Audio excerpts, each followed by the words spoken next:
Europe 1, 6h15, on ouvre le kiosque avec vous, Thomas. Le kiosque d'Europe 1 et toutes ses plumes. Marion Calais pour les régions, Jean-Philippe Ballas pour la presse internationale, Axel de Tarlet qui nous parle éco et Varrock qui dort devant la télé. Bonjour à tous. Bonjour Thomas. On commence avec vos quotidiens nationaux. Si vous avez besoin de vous donner la banane ce matin, commencez par faire le tour des unes consacrées aux handballeurs français. Sublime pour aujourd'hui en France. Ils ont le monde à leurs pieds, s'enthousiasme 20 minutes. Au Qatar, les Bleus rois du pétrole, écrit Libération. Mais c'est bien DSK qui fait la une de ce même Libé et de pas mal d'autres titres.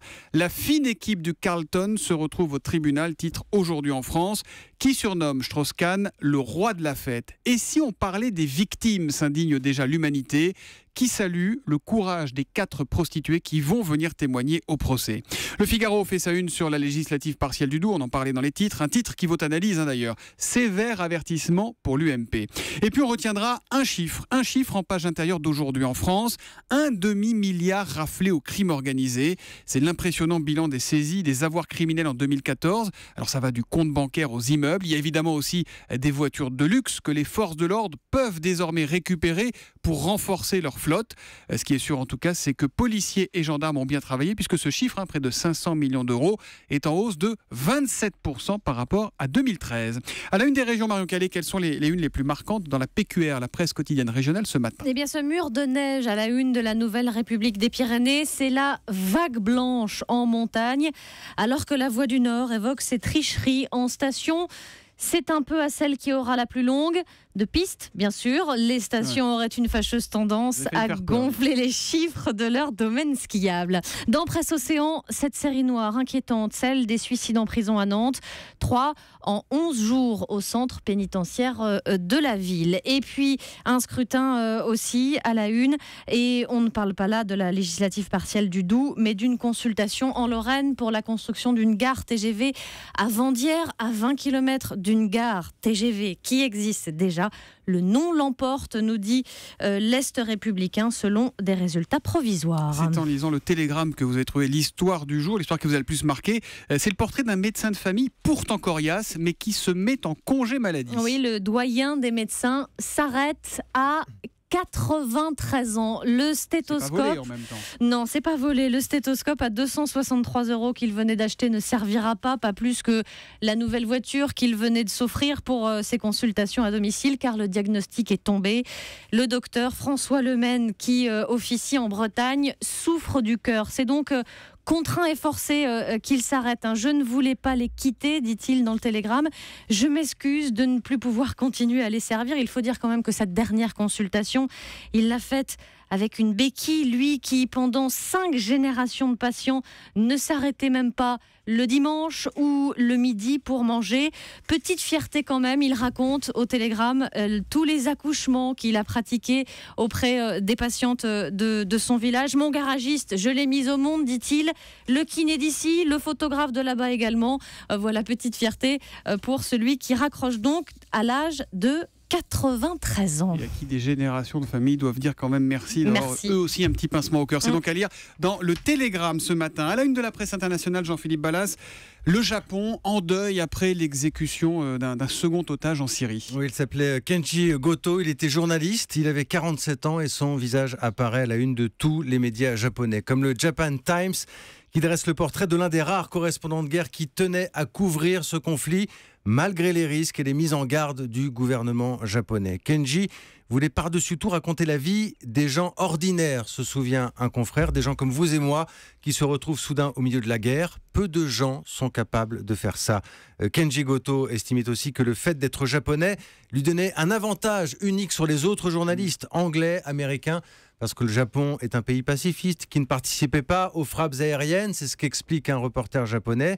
Et il disait que Kenji avait accès à des zones où d'autres ne pouvaient pas aller. Au Japon, rien de tout cela ne l'a sauvé de la barbarie. C'est incroyable. Absolument. Incroyable. La chaîne de télévision NHK notamment a montré le désespoir de la mère de Kenji Goto après son exécution.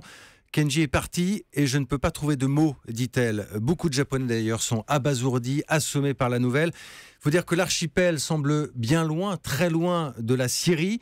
Mais un journaliste déclare: j'espère vraiment que la sincérité de Kenji, le souci qu'il avait de raconter le côté humain des choses, J'espère que cela pourra inspirer d'autres journalistes. Voilà Thomas, de son côté, le Premier ministre Shinzo Abe dénonce un acte ignoble. Nous ne pardonnerons jamais aux terroristes. C'est ce qu'il a déclaré il y a quelques heures dans les médias japonais. Et on a envie de dire qu'on est Kenji aussi, comme on disait, je suis Charlie, même si on se sent incroyablement impuissant par rapport à ces actes de sauvagerie. Voilà donc pour la presse internationale. La presse éco, Axel de Tarlé. Ah, on va se détendre. Axel, il est avec son Monopoly ce matin. 80 ans pour le Monopoly avec de vrais billets, nous dit 20 minutes ce matin. Et oui, Hasbro a eu une idée marketing originale. Donc pour les 80 ans de Monopoly, il y a 30 000 boîtes qui vont être éditées estampillées anniversaire. Et sur ces 30 000 boîtes anniversaire, dans 80 boîtes, que va-t-on trouver ? De vrais billets, de vrais euros en Monopoly. Voilà. Et combien on Attendez-vous, gagne 80 boîtes sur 30 000. Ouais, alors combien on gagne ? Alors ça dépend, il y a certaines boîtes où il y aura des enveloppes de 150 ou 300 euros, mais il y a une boîte où tous les billets intégralement, et donc il y en aura pour exactement 20 580 euros. C'est celle-là que je veux. Voilà, alors vous avez une chance sur 30 000, donc vous voyez, voilà. Donc le Monopoly, ça a 80 ans, hein, ça remonte. 20 ans de plus qu'Europe 1. Voilà, 1935. Et vous savez, à l'origine, c'est un ingénieur américain au chômage qui avait été laminé par la crise des années 30, qui s'appelait Charles Darrow, et qui a eu l'idée de construire ce jeu. C'est drôle. Et l'origine, c'était pour contester justement ce capitalisme sauvage. D'ailleurs, il n'est qu'à voir, le but du jeu quand même est assez horrible, c'est de ruiner tous ses concurrents. C'est le et principe d'avoir du capitalisme de oui, mais sauvage, et d'avoir le monopole, parce que le capitalisme justement, on fait les autorités de la concurrence pour éviter, parce que là le jeu c'est d'avoir le monopole sur tout l'immobilier de la ville. Alors je vais terminer par faire la détente par un petit quiz. Alors. Quels sont les deux quartiers les plus chers au Monopoly ? La rue de la Paix. Rue de la Paix, bravo. Et la deuxième, c'est l'avenue. Foch. Elle est pas loin d'ici. Champs-Élysées. Les Champs-Élysées.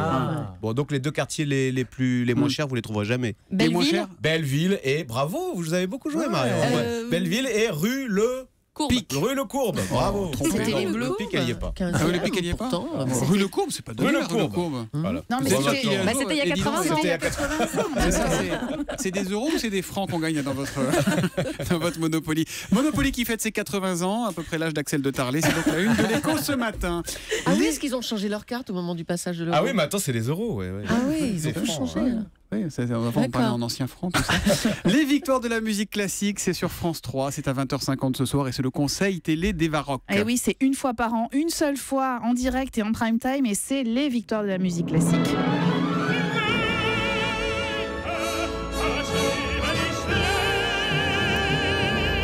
Faut deviner, non ? Ah, si vous trouvez, Julie, non.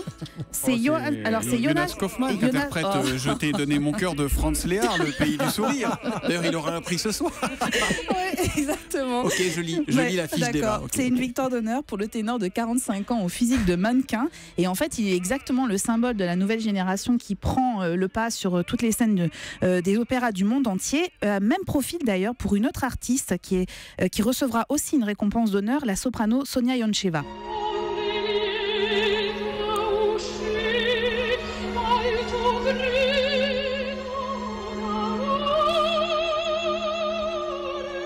C'est un extrait de la Bohème de Puccini qu'elle avait chanté lors du 14 juillet 2013 à Paris. Alors c'est une soprano qui est ovationnée notamment au Metropolitan de New York et qui dans une autre vie, cette trentenaire très très jolie animait une émission pop-rock pour les ados à la télévision bulgare. Comme quoi ça mène à tout. Télévision bulgare. Voilà, elle a 30 ans, vous verrez, et il y aura encore plus jeune ce soir, c'est le clarinettiste Raphaël Sévère qui a 20 ans et qui était déjà nommé en 2009 Révélation soliste instrumentale, il avait alors que 15 ans.